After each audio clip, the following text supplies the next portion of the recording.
မင်းညတော့ကတရကိုင်းချိုးချပြီးတော့တရသီးအများကြီးရလိုက်ပါတယ်။တရသီးလေလွင့်ဖြစ်သွားမှဆိုတာနဲ့တရချင်လို့ဖြစ်တာမို့လုံနည်းလေးပါမျှဝေပေးလိုက်ပါတယ်ရှင်။လုံနည်းလေးကအရန်ကိုလွယ်ကူပါမို့အဆုံးထိကြည့်သွားပေးကြပါအောင်ရှင်။ပထမဦးစွာတရသီးတွေကိုအခွန်မခွာဘဲနဲ့ချစ်ထားပါမယ်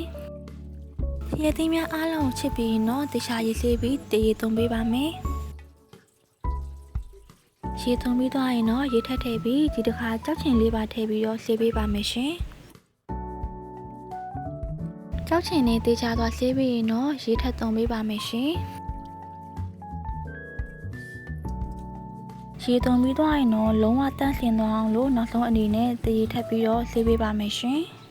။ရေရောမိမိစိတ်တိုင်းကြားနှခါသုံးခါစသဖြင့်ဆေးလို့ရပါတယ်ရှင်။ကဲနောက်ဆုံးအနေနဲ့ရေသွင်းပြီးသွားရင်တော့ခြေသားပိတ်စပပလေးနဲ့ထည့်ပြီးတော့ထုတ်ပါမယ်ရှင်။ဒီနေရာမှာထုတ်ပြီးရတဲ့တခါတည်းရေစင်အောင်ညှစ်လိုက်လို့ရပါတယ်။ညီမတော့အလုပ်ရှိသေးတာမို့ရေကိုခဏပဲညှစ်ပေးလိုက်ပါတယ်။ပြီးသွားရင်တော့ရေလုံးဝစစ်သွားစေရန်အတွက်သေချာထုတ်ပိုးပြီးတော့အပေါ်ကနေအလေးတစ်ခုခုနဲ့ဖိပေးထားလိုက်ပါတယ်။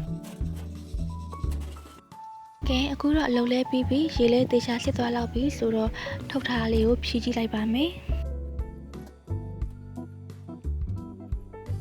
အခုလိုနေထားဆိုလို့ရှိရင်စပြီးတော့ပြင်ဆင်လို့ရပါပြီရှင်ရေစစ်ထားတဲ့တရေသီးတွေကိုအိုးထဲကိုပြောင်းပြီးတော့ထည့်ပါမယ်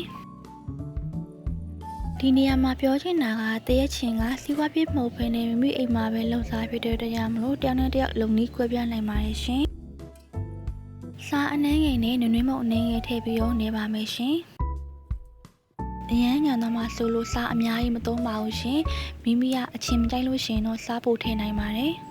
။နွေနွေးမုံကတော့အယောင်လေးလောင်ထည့်တာဖြစ်လို့မထည့်ခြင်းလည်းရပါတယ်ရှင်